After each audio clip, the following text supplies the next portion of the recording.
भगवान शिव की महिमा अपरंपार है। शिव जी को भोले भंडारी भी कहा जाता है। भगवान शिव अपने सच्चे भक्तों के कष्टों को हर लेते हैं। भगवान शिव के ऐसे ही सच्चे भक्त की कहानी। ये कहानी उस समय की है जब कोई परिवहन की व्यवस्था नहीं होती थी। सब लोग पैदल ही तीर्थ यात्रा करने के लिए निकलते थे। अगर कोई किसी तीर्थ स्थल पर जाता था तो पता नहीं होता था कि वापस घर लौट भी पाएगा या नहीं। दोस्तों, आगे बढ़ने से पहले अगर आप सच्चे शिव भक्त हैं, तो इस कहानी को पूरा सुने। इसे सुनने से आपकी हर मनोकामना पूरी होगी।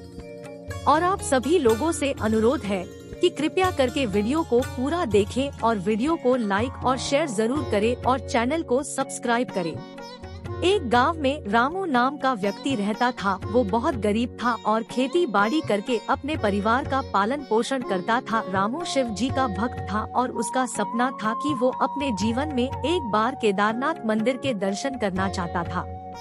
अब उसका सपना पूरा होने वाला था। उसने बहुत दिनों से थोड़े बहुत पैसे जमा किए थे और अब उसने निश्चय किया कि अब वो केदारनाथ मंदिर जाएगा और भगवान शिव के दर्शन करेगा।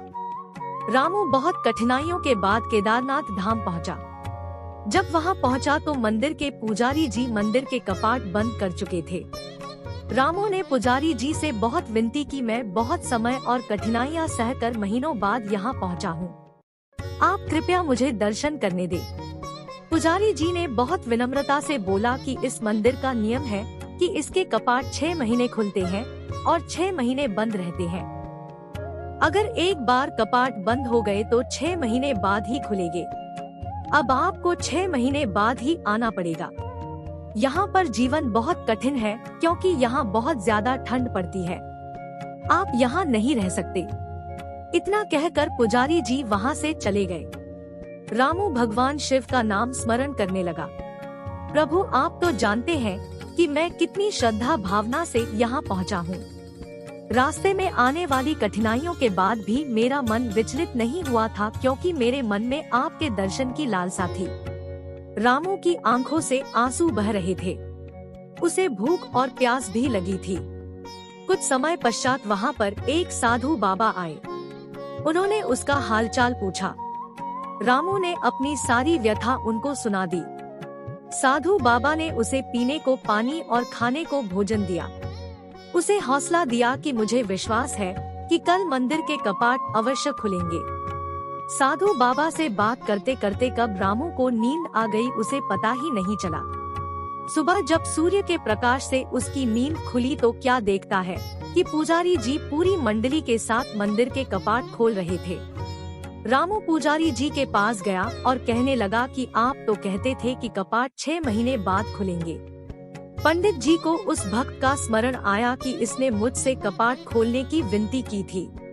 पंडित जी ने कहा, मैं तो 6 महीने के बाद ही आया हूँ। फिर रामू ने पंडित जी के जाने के बाद एक साधु बाबा से मिलने की पूरी बात बताई। पूरी बात सुनकर पुजारी जी हैरान हो गए। कोई 6 महीने तक बिना किसी साधन के इस ठंड में कैसे जीवित रह सकता है। पुजारी जी रामू के चरणों में गिर गए।